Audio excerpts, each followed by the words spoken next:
말씀 봅니다. 오늘은 좀 말씀이 깁니다.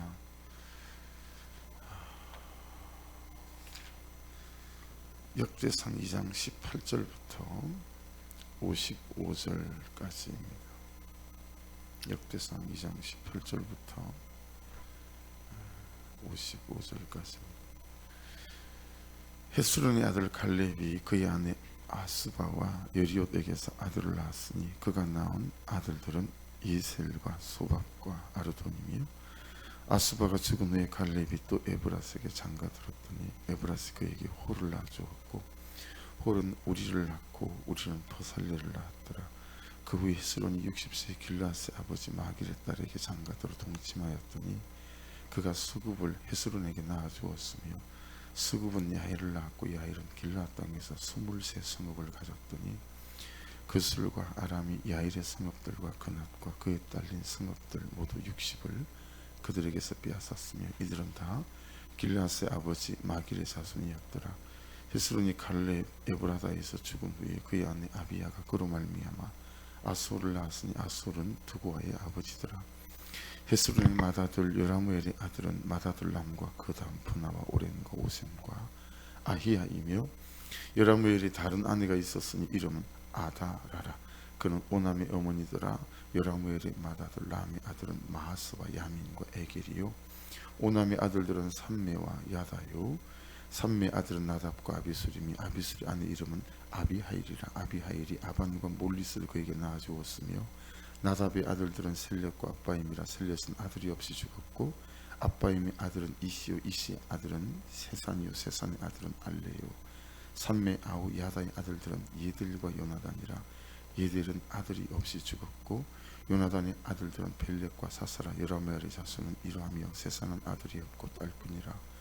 그에게 야르하라 하는 애굽 종이 있으므로 세산이 딸을 그 종 야르에게 주어 아내를 삼게 하였더니 그가 그로 말미암아 앗들을 낳고 앗들은 나단을 낳고 나단은 사밧을 낳고 사밧은 에블라를 낳고 에블라는 오벳을 낳고 오벳은 예후를 낳고 예후는 아샤라를 낳고 아샤라는 헬레스를 낳고 헬레스는 엘르아사를 낳고 엘르아사는 시스메를 낳고 시스메는 살룸을 낳고 살룸은 여가마를 낳고 여가마는 엘리사마를 낳았더라. 여라멜의 아우 갈렙의 아들 곧 맏아들은 메사이니 시베의 아버지요, 그 아들은 마레산이 헤브론의 아버지이며, 헤브론의 아들들은 고라와 다부아와 레겜과 세마라. 세마는 라함을 낳았으니 라함은 요르그함의 아버지이며 레겜은 삼메를 낳았고 삼메의 아들은 마온이라. 마온은 베술의 아버지이며 갈렙의 소실 에바는 하란과 모사와 가세스를 낳고 하란은 가세스를 낳았으며, 야드의 아들은 레겜과 요담과 게산과 벨렉과 에바와 사합이며, 갈렙의 소실 마아가는 세벨과 디르 하나를 낳았고 또 만나의 아버지 사합을 낳았고 또 막베나와 기바의 아버지 소하를 낳았으며, 갈렙의 딸은 악사드라. 갈렙의 사손 곧 에브라다의 맏아들 훌의 아들은 이러하니 기랏여아림의 아버지 소발과 베들레헴의 아버지 살마와 백가들의 아버지 하렙이라. 기랏여아림의 아버지 소발의 자손은 하루에와 문후 사람의 절반이니, 기랏여아림 족속들은 이델 종족과 붓 종족과 수맛 종족과 미스라 종족이라. 이로 말미암아 소로와 에스달 두 종족이 나왔으며, 살마의 자손들은 베들레헴과 느도바 종족과 아다롯벳 요압과 마난 종족의 절반과 소라 종족과 야벳에 살던 스긴과 종족과 곧 디랏 종족과 시만 종족과 수갓 종족이니, 이는 다 레갑 가문의 조상 함맛에게서 나온 겐 종족이더라. 아멘. 아멘. 한 장 넘겨보겠습니다. 훌과 부살렐. 오늘도 수아가 큰 목소리로 좀 읽어주세요.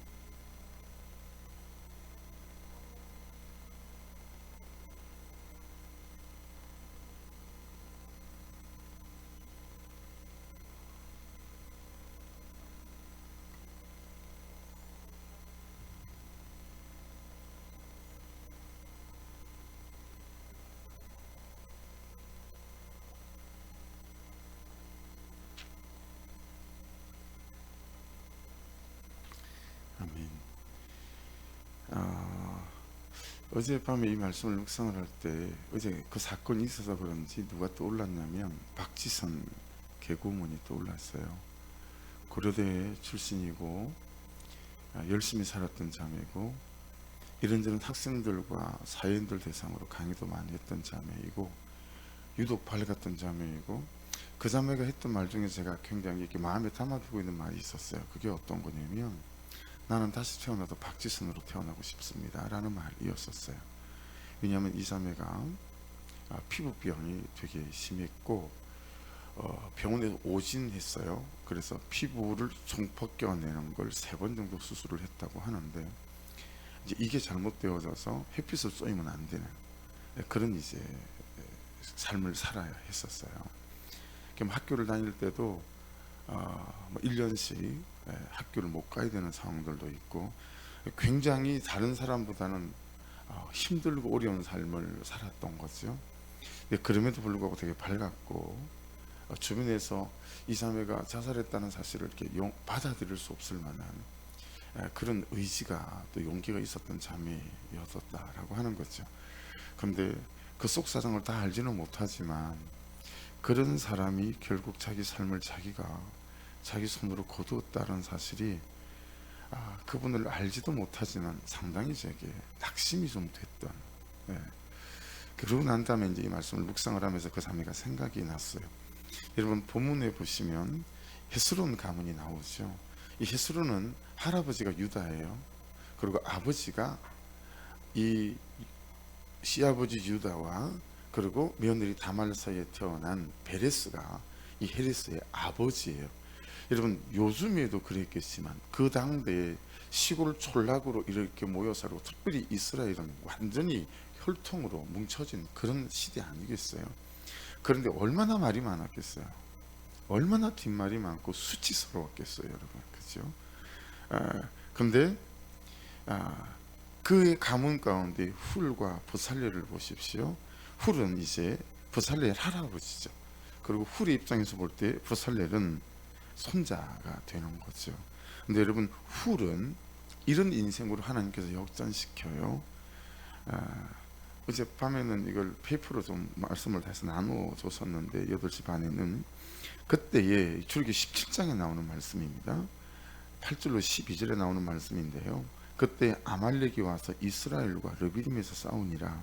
모세가 여호수아에게 이르되 우리를 위하여 사람을 택하여 나가서 아말렉과 싸우라. 내일 내가 하나님의 지팡이를 손에 잡고 산 꼭대기에 서리라. 여호수아가 모세의 말대로 향하여 아말렉과 싸우고 모세와 아론과 훌은 산 꼭대기에 올라가서 모세가 손을 들면 이스라엘이 이기고 손을 내리면 아말렉이 이기더니 모세의 팔이 피곤함에 그들이 돌을 가져다가 모세 아래에 놓아 그가 그 위에 앉게 하고 아론과 훌이 한 사람은 이쪽에서 한 사람은 저쪽에서 모세의 손을 붙들어 올렸더니 그 손이 해가 지도록 내려오지 아니한지라. 이게 출애굽하고 최초의 싸움이에요. 아말렉하고. 이 아말렉이 되게 치사한 민족이었어요. 전면전을 하지 않고 꼭 뒤에서 행군을 하다 보니 남자들은 압니다. 행군을 하면 제일 뒤쪽에 있으면 굉장히 힘들거든요. 그 제일 뒤쪽에 처지는 사람이 누구겠어요? 연약한 사람 또는 여자분들 이런 분들 아니겠어요? 그러면 그 뒤쪽에만 야금야금 공격을 하는 게릴라전으로 그런 종족이 아말렉 종족이었거든요. 그래서 이 싸움을 하는데 놀랍지 않아요? 350만인데 모세 혼자 손을 들었어요. 모세가 손을 들고 이기면 전쟁을 이기고 모세가 손을 내리면 전쟁을 지는 거예요. 근데 모세가 혼자서 손을 들고 있으니까 힘이 드는 거죠. 내려오니까 얼른 뛰어갔던 사람이 2사람이에요. 한 사람은 모세 형이었던 아론, 그 다음 한 사람은 이 훌이에요. 헤스론 가문의 훌. 그가 뛰어가서 묘소 밑에다가 바위 하나를 가지고 앉게끔 만들고 오른손은 아론이 붙잡고 서고 왼손은 이 훌이 붙잡고 서서 이제 셋이서 기도하는 거죠. 이랬던 이 최초의 전쟁 가운데서 하나님의 능력을 보게 만들었던 여기에 쓰임받았던 인물이 이 수치스러운 가문의 훌이었다라고 하는 거죠. 그래서 이 개인적으로 말씀을 제가 묵상하면서 제가 적용한 것은 뭐냐면 9시 기도를 해야 되겠다. 여러분 놀랍지 않아요? 모세 혼자 손을 들고 나중에 셋이 손을 드는데 전쟁을 이기고 말고 하는 거죠. 그래서 권사님 나하고 둘이라도 사모님하고 9시 기도를 해야 되겠다. 개인적으로 적용을 했어요. 예. 이게 두 사람, 세 사람, 9시 기도해야 하는 걸 내가 쉽게 생각했는데 이 말씀을 묵상을 하다가 이 사실은 훌에 대한 묵상은 아니잖아요. 그래서 본문과 여러분 본문 적용 질문이 아닌 것이 내게 적용이 될 때가 있어요. 이 말씀을 보다가 9시 기도 해야 되겠다. 우리 몇 사람이 하는 기도가 온 교회를 살려설 수도 있겠다. 성도들을 그렇게 세워갈 수도 있었겠다. 이 마음이 훅 들면서 그래서 하루 3번을 하니까 시간이 제가 빠듯해요. 근데도 9시 기도를 해야 되겠다. 그 기도가 교회를 살리고 성도들을 살리는 기도가 되겠구나. 개인적으로 이제 그런 적용이 제게 일어나게 됐었어요. 어쨌든 여러분, 그래서 또 하나 이 큐티 학교에서 제가 적용한 건 뭐냐면 오늘 어떻게 하든 6시에 맞춰 보겠습니다. 6시에 마치고 여러분들이 6시부터 15분까지 개인 묵상하시고요. 꼭 5분 기도하고 가십시오. 최소입니다. 이건 최소예요. 그죠? 그래서 박경 집사님이 출근을 그 시간대 꼭 그 전철을 타야 되기 때문에 60분에 운행을 하거든요. 다른 분들은 5분이라도 기도하고 하면 좋겠어요. 그럼 한 10분 되겠죠. 20분에 출발하는 분들은 15분에 딱 마치시고 5분이라도 꼭 기도해야 그 묵상한 게 존재 안으로 들어가요. 존재 안으로 들어가요. 그 단어가 정리가 돼요. 그렇게 해서 15분 개인 묵상하시고 그리고 5분 기도 5분이라도 꼭 말씀 붙잡고 기도하시고 그리고 가시기를 부탁을 드립니다. 그래서 여러분 적용 질문 같이 읽어보십시다. 시작. 하나님의 동력자로서 오늘 내가 주어진 환경에서 감당해야 될 사명은 무엇입니까?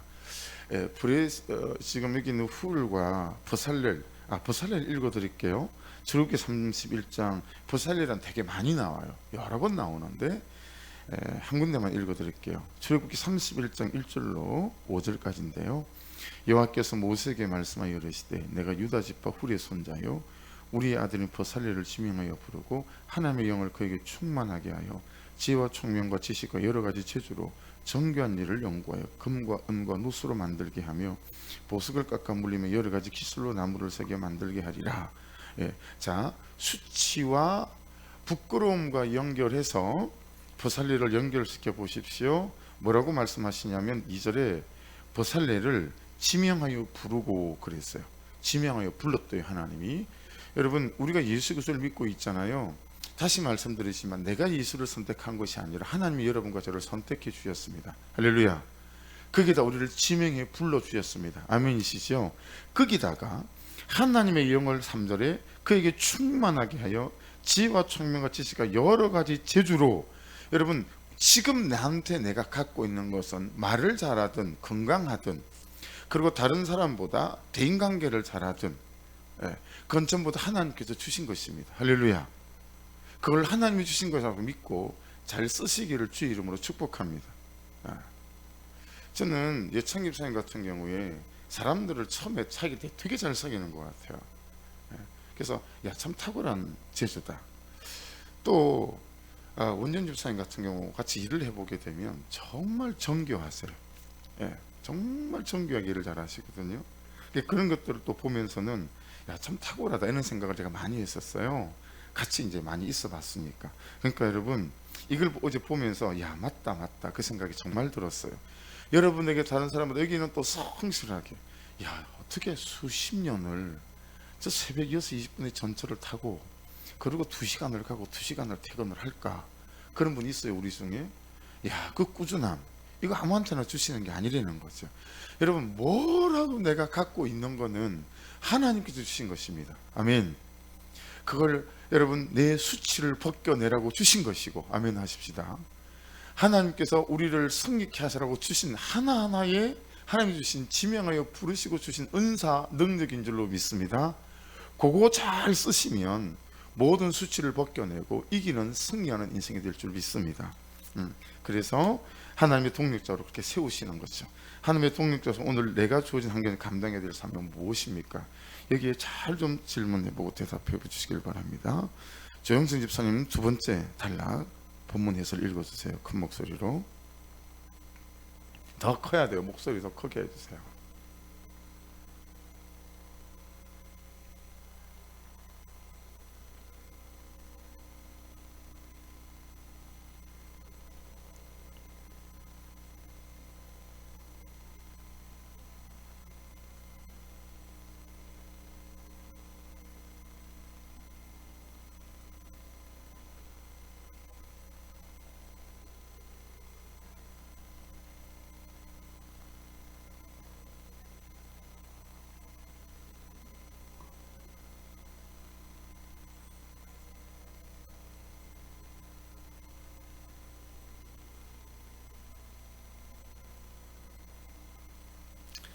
아멘. 여러분 보세요. 아들이 없는 건 내가 어떻게 할 수 없는 거죠. 그렇잖아요. 아들이 없는 건 내 힘으로 안 되는 거예요. 이게 구조적으로 안 되는 거예요. 그래서 이제 가문이 끝장이 났다라고 생각한 거죠. 그게 본문에 보면 뭐라고 말씀이 되어져 있냐면 그렇게 돼 있죠. 아들이 없이 죽었고, 32절 보시면 아들이 없이 죽고, 30절에 보면 아들이 없이 죽었고. 이건 구조적으로 어떻게 할 수 없는 거예요. 자, 우리의 삶이 구조적으로 손을 댈 수 없는 것들이 있을 수 있죠. 그러기 때문에 이 말씀을 기억해 있어야 됩니다. 역대하 16장 9절인데요. 이런 스타일의, 이런 뉘앙스의 말씀은 성경에 수두룩하게 많지만 한 구절만 말씀을 드릴게요. 여호와의 눈은 온 땅을 두루 감찰하사 전심으로 자기에게 향하는 자들을 위하여 능력을 베푸시나니. 이게 방점이에요. 예. 여호와의 눈은 온 땅을 두루 감찰하사 전심으로 자기에게 향하는 자들을 위하여 능력을 베푸시나니. 절망이다 안 된다, 구조적으로 어쩔 수 없다, 그럴 거 없다라는 거예요. 전심으로 여호와를 바르고 구하는 그 사람에게는 뭘 베푸신다고요? 능력을 방법을 주신다는 거예요. 하나님이. 이 일은 그래서 여러분, 아들이 없는 구조적인 문제가 있었지만, 그죠? 하나님께서 우리가 전심으로 그분을 향하게 될 때 그분께서 능력을 베푸시는 것처럼 방법을 주시고 길을 열어주시는 그런 은혜가 있게 될 줄로 믿습니다. 제발 사람을 쫓아가지 마시고, 제발 자기 방법을 하지 마시고, 제발 안 된다고 절망하지 마시고, 여호와의 눈은 온 땅을 두루 감찰하사 전심으로 자기에게 하는 자들을 위해 능력을 베푸시나니. 여기에 사로잡히셔서 하나님이 주시는 문을 한번 열어보시고, 하나님이 주시는 길을 한번 걸어가 보시고, 하나님이 주시는 방법을 붙잡고 한번 살아보시고 승리가 있는 저와 여러분 되시기를 주의 이름으로 축복합니다. 할렐루야. 세 번째 단락, 박경 집사님 크게 한번 읽어봐 주십시오.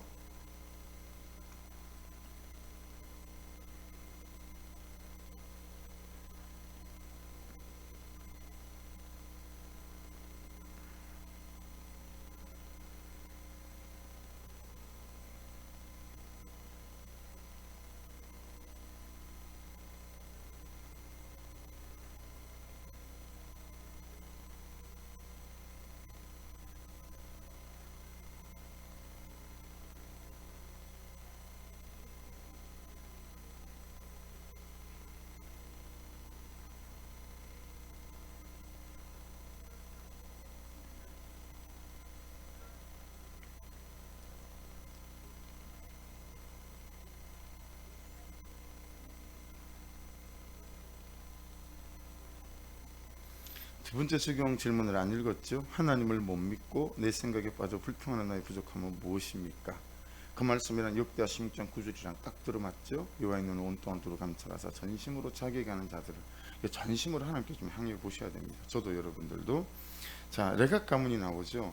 레각 가문도 예레미야에 길게 말씀이 나오는데 한번 들어보십시오. 그들이 이르되 우리는 포도주를 마시지 아니하겠노라. 레갑의 아들 우리 선조 요나답이 우리에게 명령하여 이르기를 너희와 너희 자손은 영원히 포도주를 마시지 말며 너희가 집도 짓지 말고 파종도 하지 말며 포도원을 소유하지도 말고 너희는 평생 동안 장막에 살아라. 그리하면 너희가 머물러 사는 땅에서 너희 생명의 길리라 하였으므로 우리가 레갑의 아들 우리 선조 요나답이 우리에게 명령한 모든 말을 순종하여 우리와 우리 아내와 자녀가 평생 동안 포도주를 마시지 아니하며 살 집도 지지 아니하며 포도원이나 밭이나 종자도 가지지 아니하고 장막에 살면서 우리 선조 요나답이 우리에게 명령한 대로 다 지켜 행하였노라.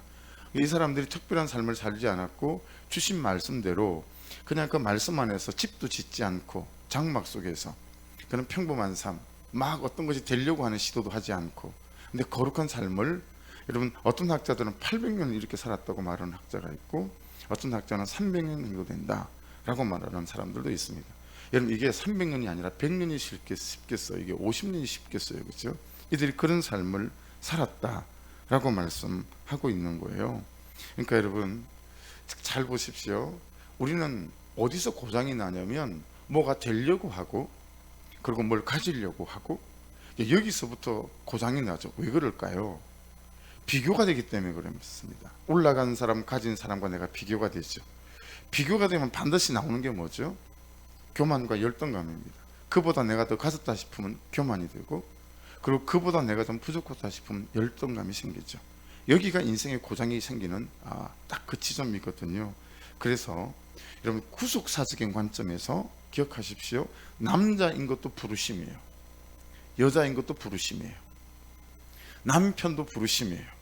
아내도 부르심의 자리고, 그리고 엄마의 자리도 부르심과 보내심의 자리고, 아빠의 자리도 부르심과 보내심의 자리고, 직장도 하나님이 보내신 부르심의 장소일 수 있습니다. 아니죠. 확실하죠. 그게 내 삶이 부르심이고, 내 사소해 보이고 소소해 보이는 일상의 부르심이고 부르심의 장소예요.